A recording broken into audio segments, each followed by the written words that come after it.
Fala moçada, tudo bom? Hoje eu vou dar uma aula sobre o protocolo de comunicação em 2C para vocês. A gente utiliza ele no nosso sistema embarcado de eletrônica e também na parte de aquisição de dados. E ele é bem importante para o nosso Lamir, então vamos entender do que ele se trata. Sem perder tempo algum, do que ele se trata, né? Essa sigla aí 2C significa Inter-Integrated Circuit, que na tradução bem livre é circuito interintegrado. A gente já vai entender porque que ele tem esse nome, mas na tradução bem livre é isso que significa. É, é um sistema de barramento de dois fios. A gente vai entender também por que dois fios e o que eles fazem.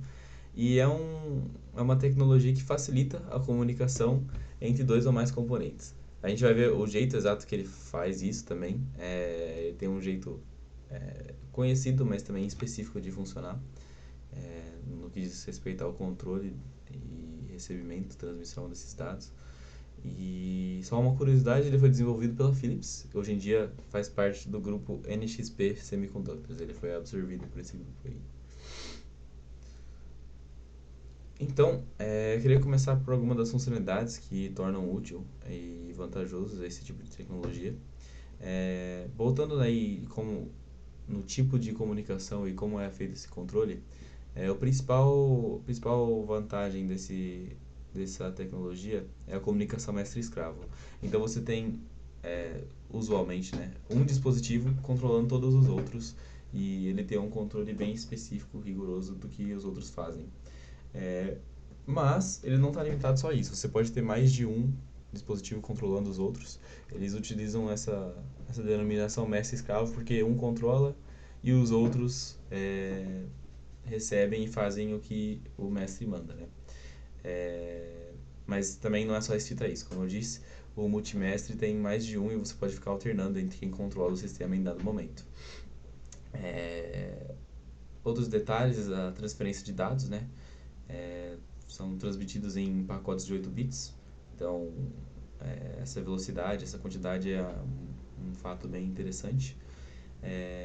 Outra funcionalidade são os reconhecimentos positivos. A gente vai entender como funciona esse sinal acknowledge ou não acknowledge, que basicamente diz respeito ao recebimento ou não das ordens ou, enfim, da sequência de operações. E também o endereçamento, você tem um controle mais amplo do endereçamento dos registradores que você vai poder utilizar ou não. E isso torna essas funcionalidades tornam essa tecnologia bastante interessante e bastante versátil também. Bom, agora vamos ver alguma das utilidades, né? Pode ser utilizado em várias situações: integração de sensores, comunicação em periféricos, controle de circuitos digitais, enfim. É, tudo que todo componente que não consegue pensar por si só, que precisa de instrução, vai poder ser encaixado nesse sistema, porque você vai precisar de um componente que vai dar instruções para ele. E é nisso que o mestre escravo se torna tão vantajoso. E, então, desse modo, a gente pode empregar toda essa tecnologia no nosso sistema. No Lamira, a gente utiliza ele no acelerômetro. A gente vai entrar em mais detalhes aí sobre qual que é e como funciona. Bom, e vamos para o funcionamento mais prático. Aqui eu trouxe o logozinho da Philips, aí, foram eles que desenvolveram. A frequência padrão usual desses sistemas é de 100 kHz, mas os modelos mais novos podem chegar a 5 MHz. Então tem que ter isso em mente, que os modelos de ponta, os modelos mais recentes, podem ter essa velocidade, essa frequência maior, né? Chegamos à parte dele ser considerado I2C, né? As duas linhas, os dois fios que ele utiliza, que é o SDA e o SL. O que eles são? O SL é o clock e o SDA é a linha de transmissão de dados. A gente vai entender como eles funcionam nos próximos slides. Mas basicamente é um protocolo síncrono e um mestre se comunica com uma quantidade N de escravos, né? Então O mestre pode ser algum tipo de microcontrolador, aqui no caso desse diagraminha aqui é um Raspberry Pi, e ele controla diversos outros CIs, enfim, displays até, ou até outros microcontroladores também. E ele só vai ser limitado na quantidade de escravos pela capacitância do sistema. E depende de cada sistema, então não dá para dizer ao certo quanto que é, mas ele é limitado pela capacitância máxima. E por direitos autorais e até também por questão de praticidade, ele também, essa interface toda é chamada de TWI. O que é TWI? É Two Wire Interface. É bem mais intuitivo porque literalmente diz o que é, né? Two Wire é dois fios. Então é uma interface de dois fios que é literalmente o que significa o SDA e o STL. Por isso que ele chama I2C. Então bora pro próximo slide aí. Bom, como eu disse, essas duas linhas aí, o SL e o SDA, o SL, desculpa, faz o controle do clock e da operação do tempo do sistema, e o SDA é responsável pela transmissão de dados. Então, é importante lembrar que o clock é enviado pelo dispositivo mestre e é controlado pelo dispositivo mestre e é utilizado na leitura e na escrita dos dispositivos escravos. Bom, como esses dados são transmitidos de cada componente? Basicamente, o estado natural do clock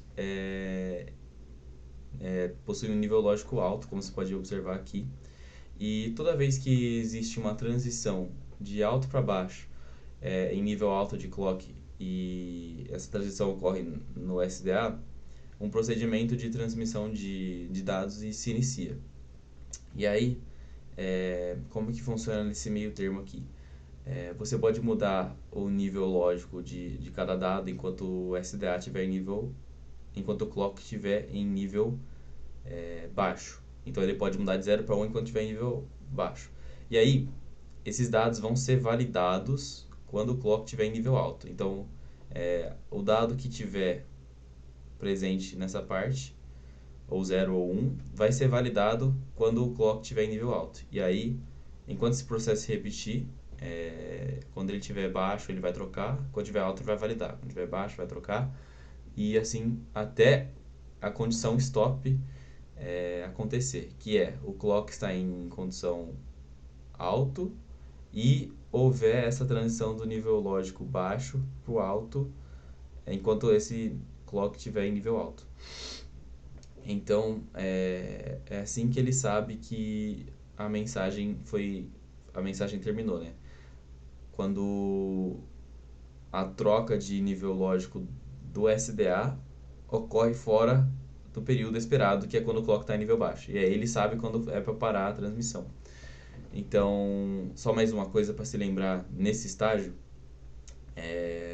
o start recebe uma sigla geralmente de S e o stop recebe uma sigla de P, tá? Então, toda vez que você vê algum diagrama explicando que a mensagem se iniciou, vai começar com S e toda vez que a transmissão de dados terminar, vai começar com P, beleza? Então é assim que funciona a transmissão de dados em I2C. E que eu trouxe um exemplo mais prático. Aqui você tem a condição que eu falei, o clock nível alto e a transição de alto para baixo do SDA. E aqui ele começa a mensagem, né? Aqui ele troca o estado lógico e aqui ele valida o dado que está aqui. Considerando B um tipo de dado, aqui outro, ele divide a mensagem em vários pedaços. Então, nesse exemplo aqui, primeiro ele vai enviar o endereço do registrador, perdão, o endereço do registrador, o tipo de mensagem que ele está enviando, ou seja, o que ele vai realizar. Então, ele vai escrever ou ele vai ler, read write, né? Isso para o registrador, ou para o componente que ele vai estar enviando, né? E aqui entra o que eu tinha mencionado do acknowledge ou do não acknowledge. Basicamente, o dispositivo escravo ele pode mandar de volta para o mestre se ele recebeu corretamente esse dado ou não. Então, toda vez que ele manda esse acknowledge, é que ele recebeu corretamente e o mestre pode continuar a enviar a mensagem que necessita. E aqui é o dado propriamente dito que vai ficar salvo naquele registrador. Recebe o acknowledge de novo, recebeu corretamente o dado. E aqui a gente pode ver novamente a condição stop, que é o clock em nível alto e essa transição de baixo para alto do, do SDA. Então é assim que é feito essa transmissão de dados. Aqui eu trouxe mais uma. De novo, ele começa com S, aqui eu tinha falado da condição start. Manda, nesse exemplo aqui, o endereço do próprio componente. Então, aquele lance que eu tinha falado do endereçamento é aqui que ocorre. E o tipo de operação é 0, se eu não me engano, é de escrever, que é o read não, perdão, o write. Aqui, o escravo manda que ele recebeu corretamente, manda o endereço registrador, o escravo dá um acknowledge, certo? E aí, o dado propriamente dito vai para o registrador correto, no endereço correto, o escravo dá um acknowledge e o processo terminou. Então, é assim que funciona a escrita do protocolo I2C. Aí no Lamira eu trouxe aqui só para dar uma detalhada melhor o nosso acelerômetro, né? Ele vai ser usado para medir as acelerações, mas também para fazer um mapeamento de força G. E no caso específico aqui é o MPU 6050 e ele também utiliza o protocolo I2C. Você pode ver aqui, além dos de alimentação GND, as nossas as duas linhas aqui de clock e de SDA, que são característicos desse tipo de comunicação, certo? Então, por isso que ele é tão importante, por isso que é crucial entender esse assunto aqui de protocolo I2C. Beleza, gente? Então, essa foi a aula. Espero que vocês tenham gostado e bons estudos. Valeu aí pela atenção. Obrigadão.